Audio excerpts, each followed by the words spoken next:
নমস্কার, আমি সুমিতা শাস্ত্রী। আজকে আবার আপনাদের কাছে এলাম একটা নতুন বিষয় নিয়ে আলোচনা করতে। খুবই উপকারী এবং আপনাদের দৈনন্দিন জীবনে এটা অনেক উপকারে দেবে। এরকম একটা টিপস হচ্ছে যে আপনারা যারা অফিসে কাজ করেন বা ব্যবসা করেন বা যাই করুন, তো সেই ক্ষেত্রে যাবার সময় অনেক সময় ঝামেলা, ঝঞ্ঝাট, অশান্তি, হয়তো গাড়ি পাচ্ছেন না, গাড়ি পেলেন তো গাড়ির মধ্যে বাসের মধ্যে কারোর সঙ্গে ঝামেলা লেগে গেল, সেটা মেটাতে গেলেন তো অফিসে গিয়ে কলিগের সঙ্গে ঝামেলা লেগে গেল, সেটা মেটালেন তো বস আপনার ওপর রেগে গেল।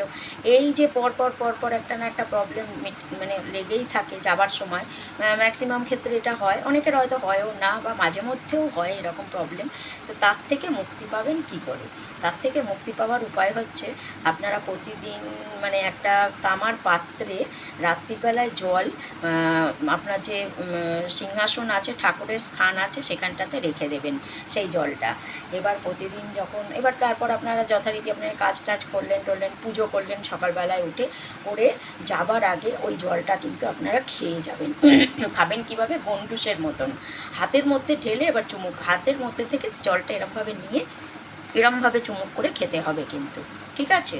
আর তামার পাত্রটাকে এঁটো করবেন না, বাঁ হাতে করে ঢালবেন, তারপর এরম করে নিয়ে আপনারা কিন্তু খাবেন।